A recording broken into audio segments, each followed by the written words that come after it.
Two scuba divers are exploring a remote tropical dive site. But when strong currents carry them away from their boat, they're left stranded 20 miles from land. What was that? It's coming right up! With no sign of rescue, they have only each other to keep themselves alive. Exhausted, dehydrated, and in a state of constant terror, how long can they survive before they're taken by the sea or the sharks?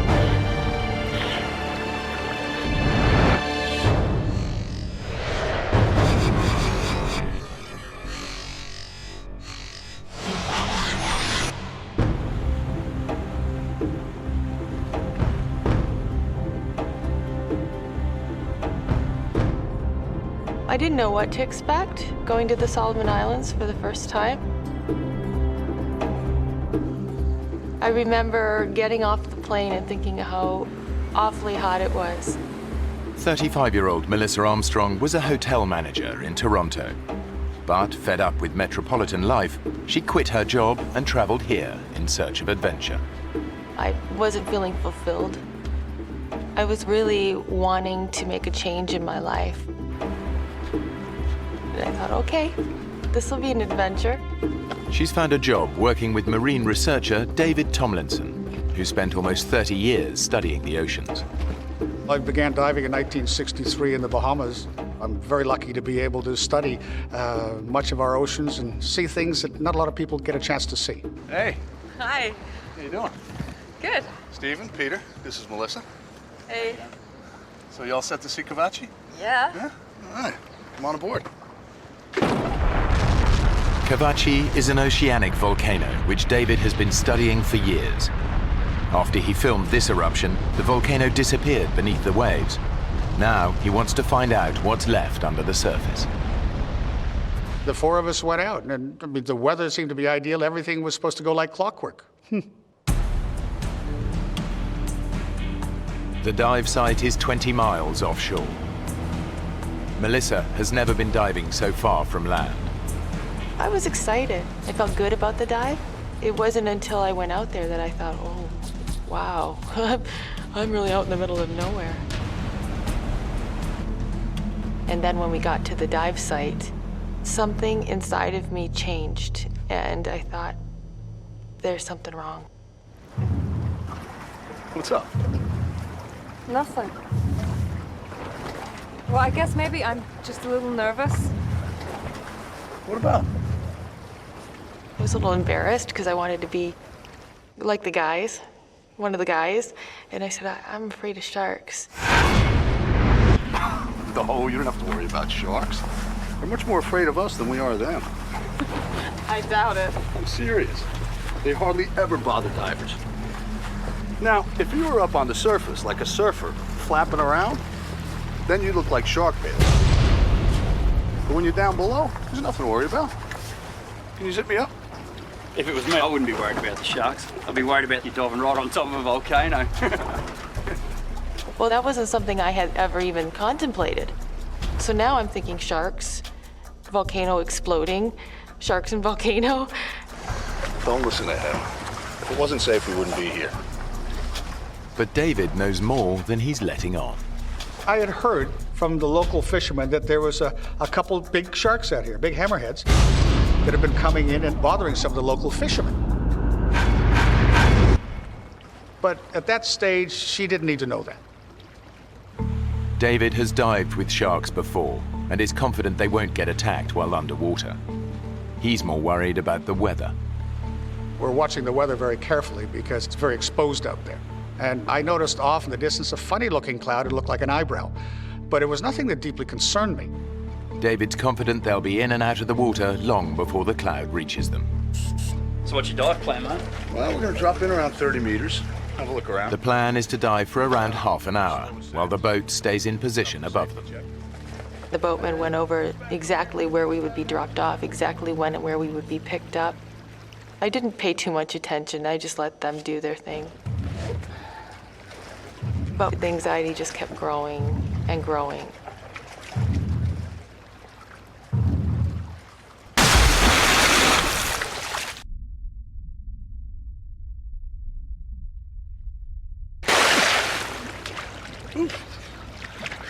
Come on in, the water's fantastic.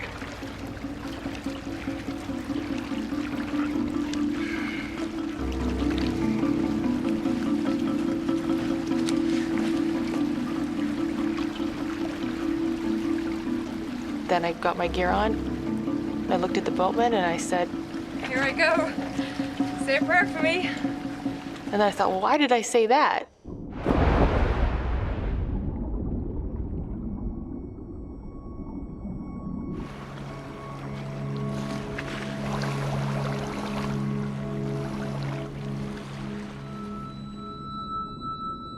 The dive was completely different than anything I'd ever experienced. It was amazing. We started going through this white haze. It was quite dreamlike, and there were bubbles funneling up around us coming from the vents of Kavachi. The volcano is out of sight beneath the divers, far deeper than they can safely descend. All they can see are clouds of sulfur dioxide rising towards them from below. It was such an amazing celestial scene. It was just breathtaking.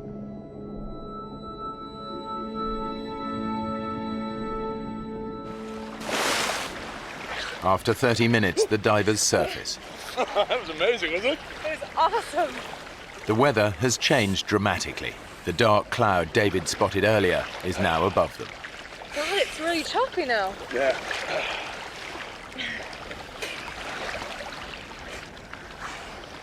There's the boat, it's miles away. Yeah, the current must be really strong. Hey! Hey, guys! Hey! We're behind you! Hey! I remember thinking, oh, okay, that's no big deal. I was just looking forward to getting in the boat and putting a towel around myself. And then they didn't turn around. They got the engines on. I can't hear us over the engines. Turn them off! Cut the engines! Turn it off! Hey! I said, David, why aren't they turning around? And he couldn't answer that question. You're yelling, you're screaming at the top of your voice. Why isn't he looking? We're here. Can't you see us? The boatmen know the divers must be out of air by now. They expect to see them surface, but the dark sky has made the divers impossible to spot. While the engine is keeping the boat in position, they have no idea that a strong current is pulling the divers further away. Where are they going? They're not going anywhere. It's, They are. no, it's the current. It's pulling us away. Hey! Yes, you feel anger. You feel like, come on, turn around and have a look at us. Why aren't you looking at us? Hey! The current was pushing us away. We could see him. They couldn't see us. Running the engine to hold the boat in position is burning up fuel. If the boatmen don't leave soon, they risk being stranded. One of them makes a desperate attempt to locate the missing divers, but he has no idea just how far away they are now. With the fuel tank almost empty, the boatmen have no other choice but to return to the island to get help. Guys! Go! It happened quite quickly. We watched them disappear, as if the sea swallowed them up. I said, David, this is bad. This is really, really, really bad. David and Melissa are now stranded, alone in the ocean. The nearest land is more than 20 miles away. All they can do is pray for rescue. I still had faith that they would come back, ride over the waves like heroes and pluck us out of the water. But they didn't. We are absolutely alone, miles away from land. I knew we were in trouble. So do you think we could swim for it? No. It's too far. They're gonna be looking for us down current. I think we should just stay put. Huh? I said, let's not ruin the chance of them finding us, because the boat driver was the only one that knew we were in trouble, and he knew that if he'd come looking for us, he'd come down current. So we were going to stay down current. How do you know they're coming back? Well, if they went to get gas, it's an hour there. And it's an hour back, so. I think we'll be out of the water by 4 o'clock the latest. Yeah? David had come up with a timetable, so to speak, of when the boatman might return, which was about 4 o'clock. I thought, okay, we might be here a while. But then the uncertainty started seeping in.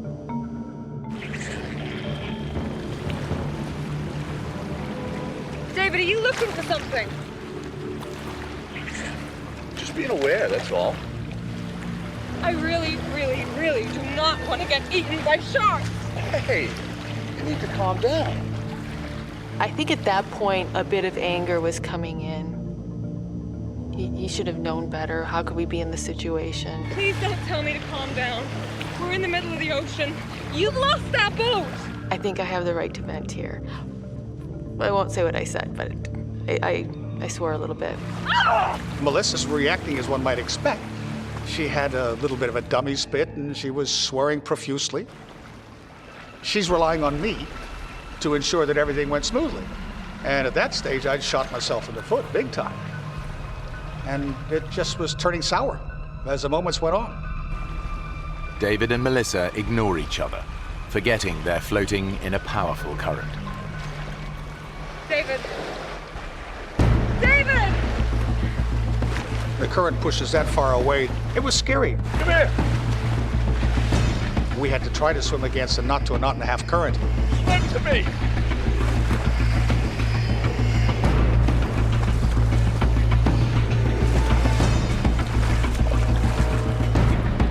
Just a couple seconds of being apart, I thought, oh my gosh, we just can't let that happen. I took her regulator, shoved it in through my BC, which was an easy way of making sure that we didn't get separated. Because separation in a scenario like that can be deadly. Not that I'm not a control freak, but I had to help stay in control for us to survive.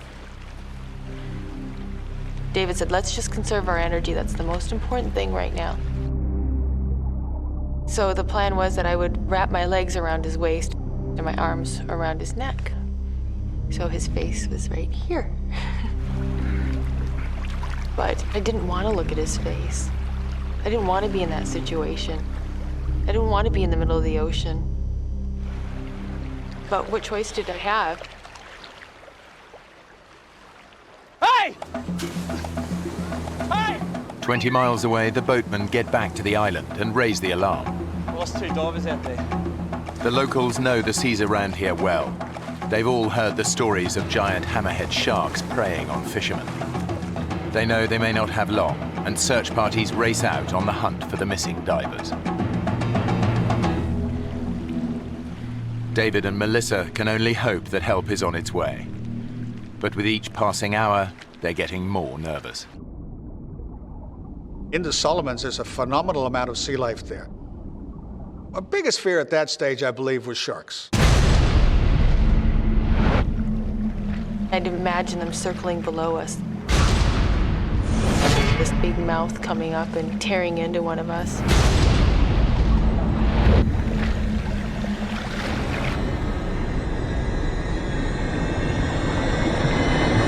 What was that?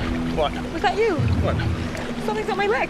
Ah! Get it off! It's my gauge. It's my gauge. Look, get it off me! I'm trying. Would you stop kicking?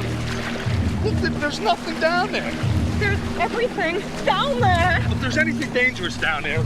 Like sharks, you mean? Yeah. Just say it! Yeah, and you keep kicking and splashing, the shores ain't gonna come and check us out, right? All I could think about was sharks. One nibble, one drop of blood in the water, and then we're gone.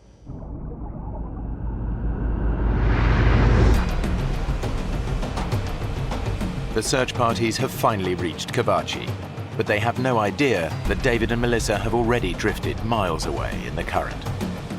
They continue to search above the volcano.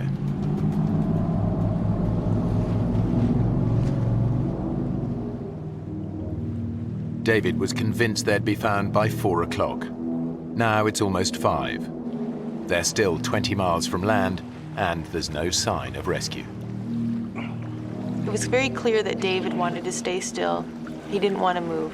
He wanted to conserve his energy. I remember turning around and just looking all around me and just seeing all this water. And then looking at the land again and thinking, there's no other option. I really think we should try and swim. David looked in my eyes and he knew at that point that there's no arguing. We're gonna start swimming. Okay. Take it nice and easy, okay? No splashing. I'm gonna keep my hand underwater and keep looking. Okay? Nice and easy. Okay. I remember him saying, let's just get very slowly, peacefully on the surface, just moseying through. There's no reason to bring attention to ourselves, and don't kick too hard because we'll just get exhausted. With 30 years diving experience, David knows that splashing about on the surface creates its own risks. I didn't want to become part of the food chain because having watched the oceans and observed what happens there my whole life, there was a pretty strong likelihood that some sharks would come up and have a good look at us. You're on edge, totally. It was not a good feeling, not at all. While David keeps watch below the surface, Melissa scans above for any sign of danger. You see these pointed gray waves, and then all of a sudden you think you see fins. What? And so your mind plays tricks with you. What? Nothing. Sorry. It was a constant battle to not let my imagination go. But the dangers beneath the waves are not just in Melissa's mind.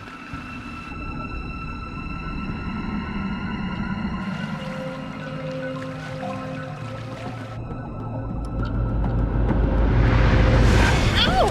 Something bit me! What? Where? Oh, What? Ow! Then I looked in the water, and there were millions of these little globs, little translucent balls. Jellyfish! I look, they hurt. They're not gonna kill you, okay? Just swim through them.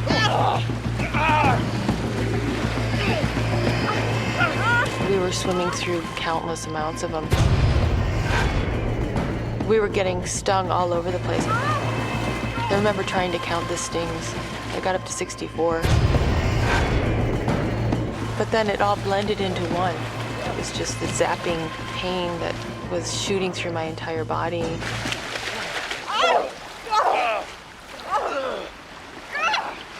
My lip is killing me. my hands are on fire! That's okay. I'll go down in about an hour. Are you okay to go on? Yeah. Yeah? Desperate to escape the jellyfish, the divers splashed around on the surface. They've broken David's golden rule and become a magnet for predators. As I'm looking around, I'm looking straight down, and I see this little dot coming. I felt David, he pulled me to the right, abruptly. David! David, what are you doing? I pulled back, and he pulled me, and I'm like, what? It was coming straight at me from the depths, literally, from what I could see, straight at my face.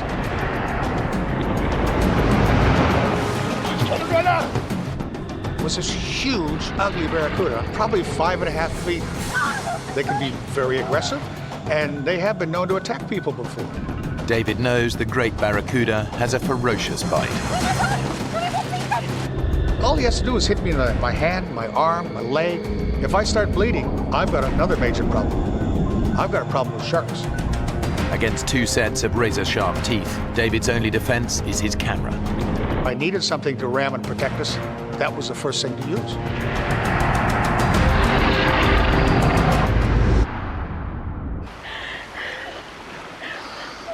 It circled around us, and then it went off. He couldn't believe it didn't do anything else. It's gone. But I kept looking for it because I just didn't want to be caught by surprise by one of those.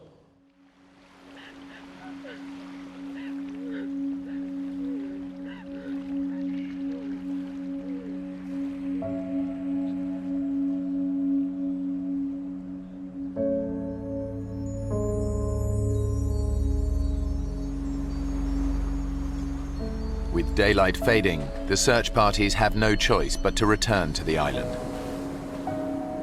They've spent over 6 hours searching for the missing divers. They'll start again at first light, but everyone knows that by then, the odds are they'll be looking for dead bodies. As the sun went down, I felt really sad. I didn't understand why they didn't come back for us. I was hurt. How could this be? How could they not come back? Maybe they're back there looking.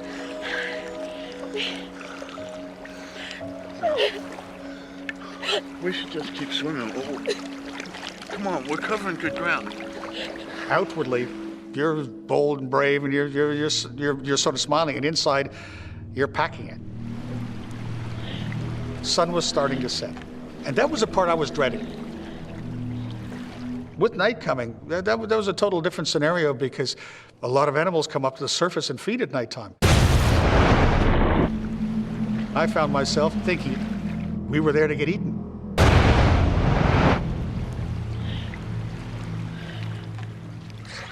Despite David's fears, they're still 15 miles from land. Their only option is to keep swimming.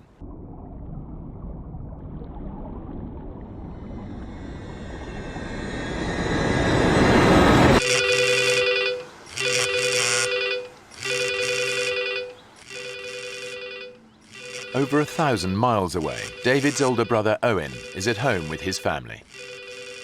It was about 6:30 at night. I just sat down to dinner, and I got a phone call. Owen Tomlinson.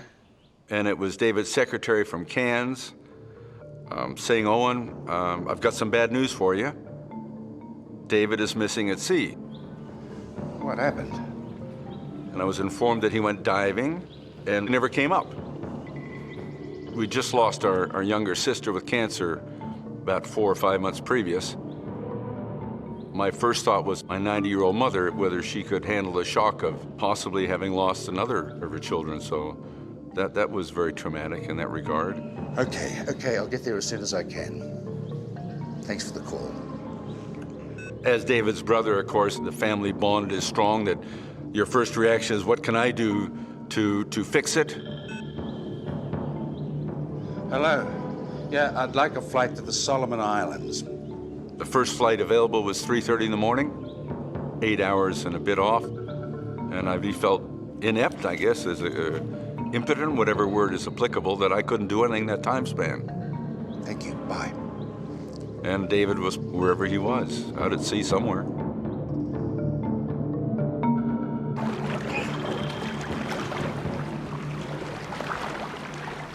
As night started wrapping itself around us, it was completely terrifying. Thinking, oh my God, we're gonna be here at night. We're gonna have to deal with what we just dealt with, only in blackness. What? Stop. What Stop is it? swimming. Look, in the water. All of a sudden, I find that every time we move our arm or our leg, the water's glowing. Wow! The mysterious light is caused by microscopic plankton in the water. Any sudden movement makes them glow. Stop. Stop. But it's beautiful. Yeah. We move, we get seen, huh? That really stopped us from swimming because I said, Melissa, we can't keep swimming now because we're gonna, it's lighting up around us. Something's gonna see us. But when the divers stop swimming, their body temperature plummets. I was just shaking so hard. I was so cold. You've got nothing to stand on. There's nothing to sit down on. I just wanted to be out of the water. I wanted something to float by so I could climb on top of it so that I wouldn't have this pressure on my body because it was so consuming and uncomfortable. I was trying to recharge her batteries, allowing her to stretch out and just try to use a minimum amount of energy, but enough to keep herself warm. We're really getting rather tired. We can't sleep. We don't dare sleep because if we fall asleep, we could drown.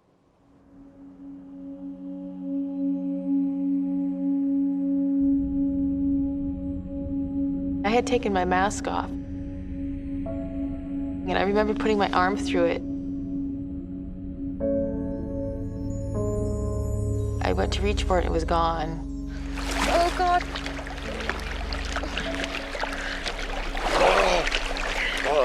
Can you see it?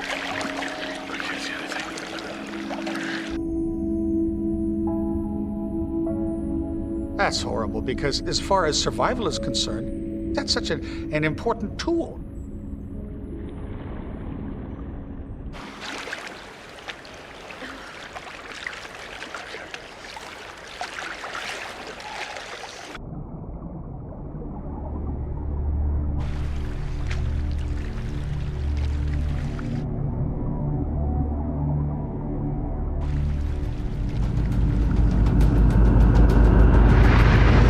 David, what was that? What?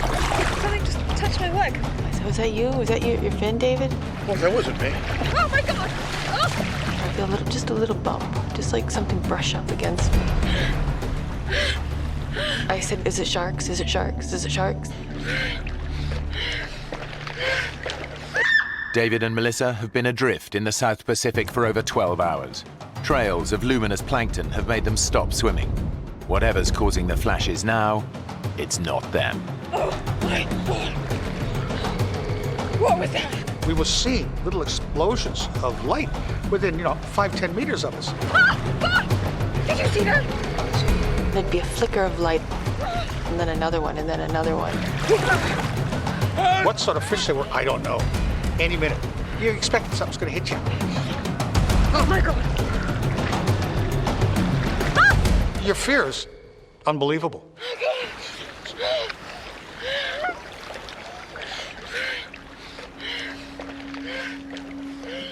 The night was the most stressful time I've ever had in my life.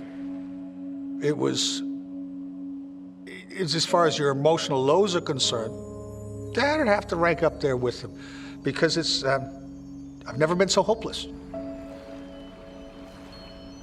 Every minute that we're out there, you become less convinced that we're going to get out of it. We're in a really bad place here. I don't know what's going to happen. Part of what we went through was discussing what we pass on if I don't survive. Tell my kids I love them. And my family. It's scary. Oh.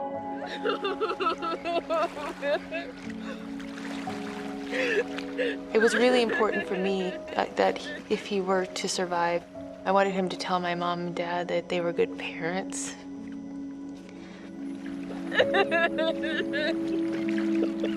He started crying, and he said, "You're gonna live to be very old. You're gonna have children." And that was hard.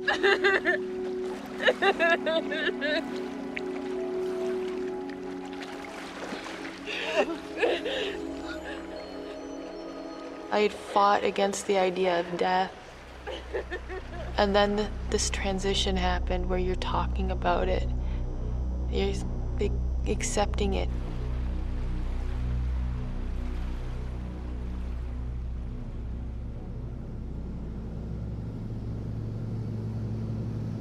David and Melissa were 19 miles out at sea. I'm looking out the windows of my plane, and it's black. And I'm thinking, they're down there in the water somewhere, and it's black. You really feel very useless, because there's nothing you can do. A lot runs through your mind, it really does. I kept thinking that this is kind of like a bad dream, and everything will, you'll wake up and everything will be just the way it was. Obviously, I hope he's alive and he's floating somewhere. If not, what do I do? How do I bring a body back?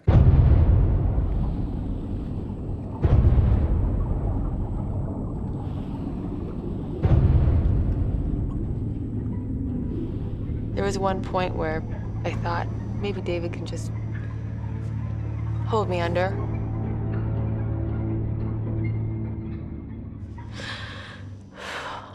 And I couldn't allow myself to die that way.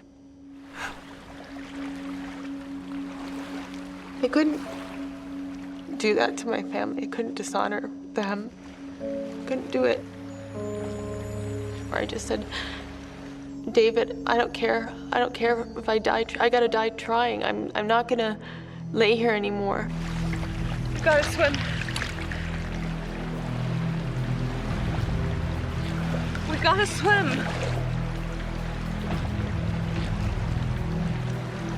David, please.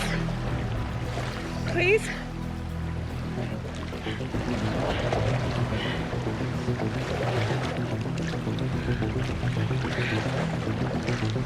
And he said, okay, all right, let's go for it. He said, just go really slow. And so we kicked, and we didn't stop kicking.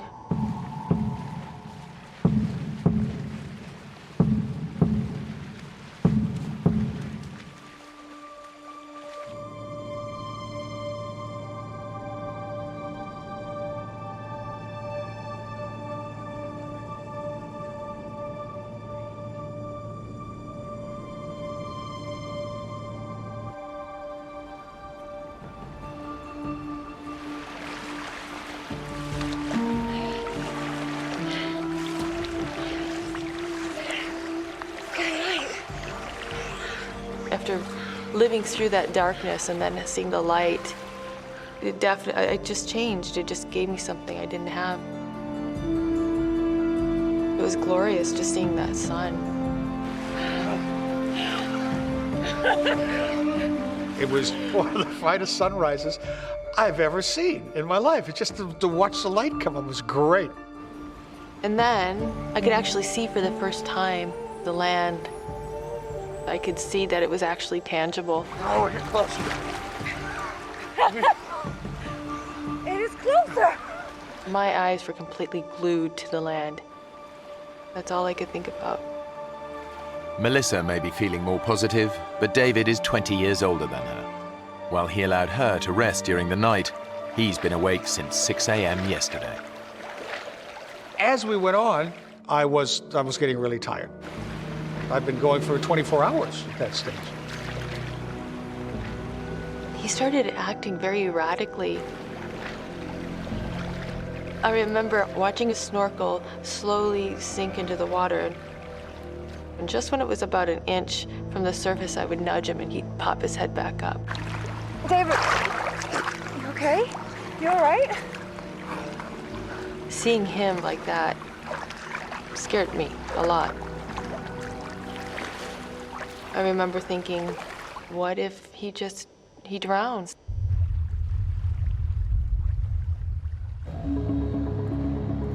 David's brother, Owen, has finally reached the Solomon Islands. Even though there's no official search and rescue, there is a helicopter service, but it's a private company. When we got the helicopter chartering service, they weren't really sitting around waiting for me. They were doing other things. And I'm standing in the counter saying, come on, you know, I want to get this up and going.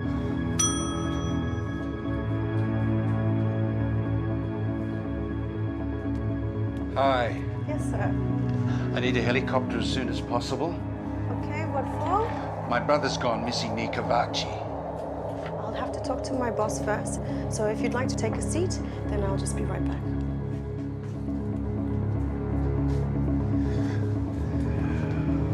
I was hoping they would be out at first light, but it was probably closer to 8 in the morning. It was a bit upsetting because we wanted to find the two of them as quickly as possible.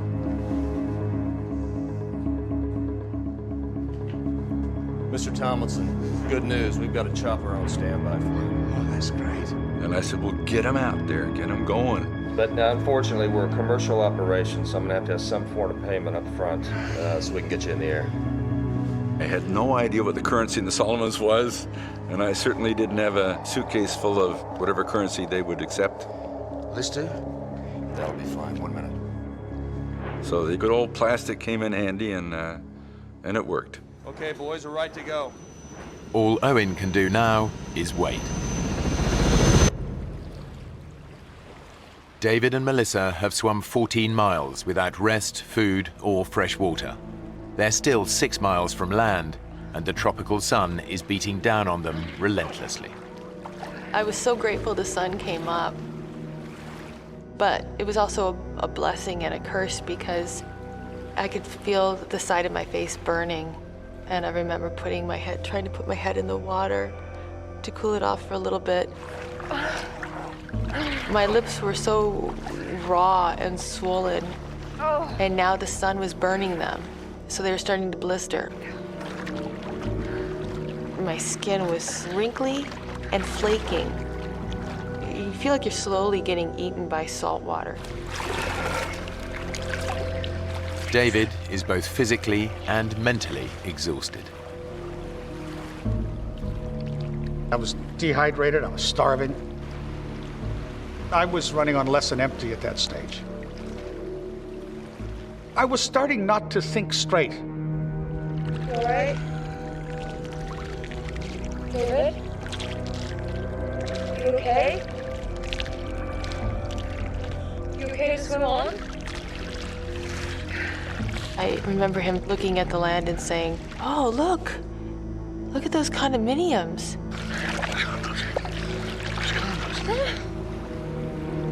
And I said, "There's no condominiums."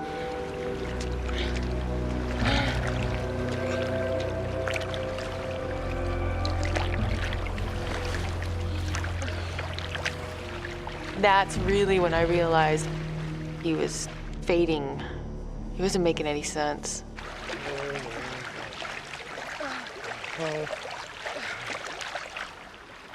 I was getting closer to almost total exhaustion. And all of a sudden, we finally heard it. It's a helicopter! That wakes you up fast. It's the helicopter chartered by David's brother. Rescue is finally in sight. Oh, it was the most beautiful thing I've ever seen in my life.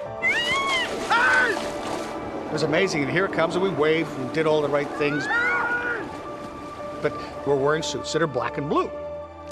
We don't stick out. We need something reflective. Over here! Find something reflective. Hey! We've made it through this hellish night. The sharks didn't get us. Yay, here's the helicopter, and they're here to save us, and everything's gonna be okay. And they got closer and closer, and we're trying to signal, and then they turned.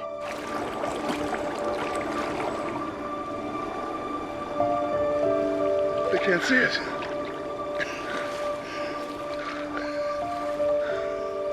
And then they went off. And that was disheartening, to say the least.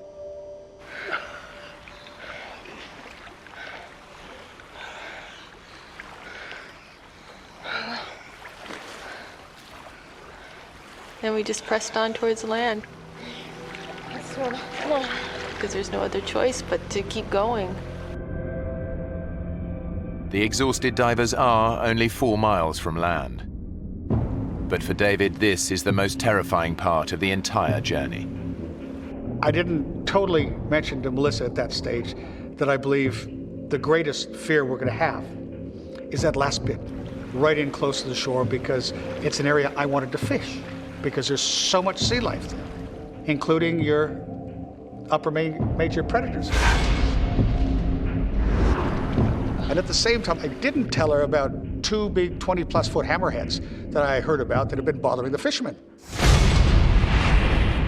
So that deeply concerned me, but she didn't need to know that. But what David doesn't know is that his fins have been chafing his ankles. He's now bleeding profusely. Hammerhead sharks can smell 1 drop of blood in 1 million drops of seawater. It's only a matter of time before David attracts attention.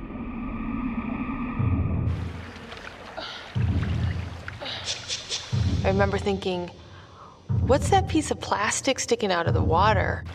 It looks like a sailboat's on its end, or like almost like a kayak sticking straight up out of the water.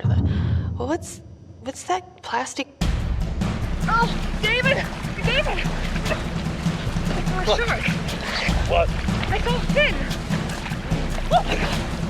That woke me up. What? I said, did it sort of look like this? And she says, yeah. And what I sketched with my finger was a dorsal fin of a hammerhead shark.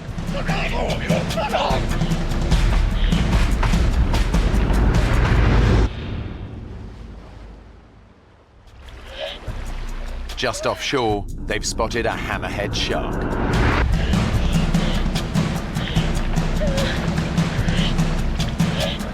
I'd never seen anything like this. It was huge. You're talking a 6+ meter shark. That's a big shark. I figured if it's gonna happen, I want it to happen fast. I hope it doesn't bite my leg. I hope it just sinks its teeth right into my heart. And bang, it's over with. This was my greatest fear. You're just hoping that that shark isn't hungry.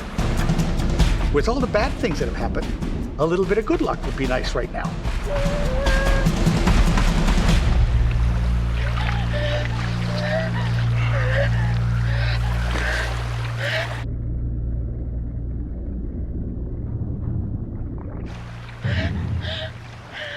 The hardest problem is that you know it's still nearby. You're still waiting in the back of your mind, it's going to sneak up on you. The divers make a last desperate attempt to reach land. After 26 hours in the ocean and an agonizing 20-mile swim, they're finally just a few hundred yards from their goal. But getting ashore is far more dangerous than they ever imagined. This wasn't a sandy beach that we would float up to gently. This was an extremely pitted, jagged, horribly craggy shoreline. David, look at the rocks. I knew that with our bodies being so soft, so pliable, our skin just being mushy, all I could think of is how badly we're gonna be torn up. 26 hours in the water has taken its toll on their skin. I looked at my hands, and my hands were just unbelievably wrinkled from being in the water for so long. And right in the corner of my thumb, just where my nail meets, a bit of flesh had fallen off. At that stage, our flesh is so soft from being in the water so long, it's not going to take much to hurt ourselves badly. It just takes a little piece of rock that's sticking up, and it's going straight through you. The rocks could be lethal, but the shark might return at any moment. It's a do-or-die decision. Here, give me your vest. I discussed with Melissa exactly what we're going to do. We've worked out a plan. Put that out in front of you. The body surfing on these, okay? So now I'm thinking, how on earth we're going to body surf and survive?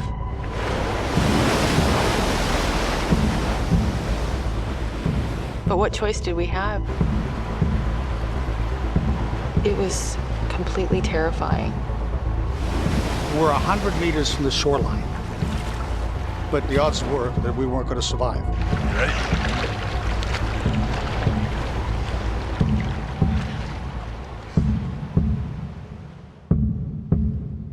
And I just happened to turn left, and I don't know why I turned left and looked. And then I heard him say, "I'll be damned. There's a boat."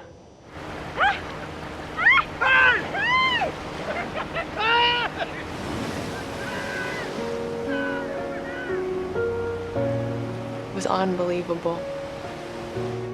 It couldn't have been at a more beautiful time.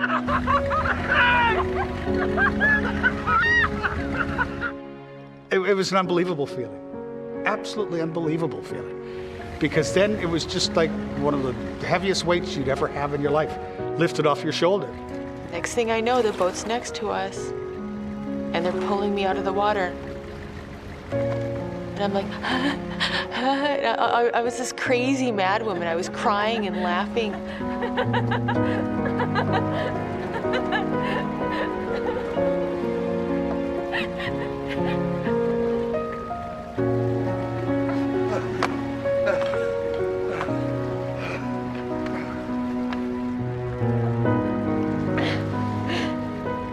kept thinking, I was just lost at sea.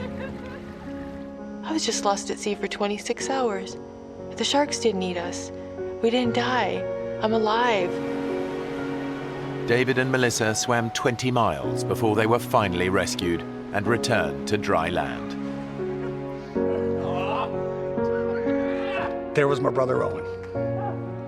Greatest sight in the world. I didn't know whether to hug him or belt him over the head. I really didn't. God, David, what have you done now? But he's a bit sunburned, so I didn't want to give him too big a slap. I gave him a hug instead. I'm Owen. I said, you do this again, boy, and you're on your own. I'm not flying halfway around the world to save your ass. I'm sorry, kid.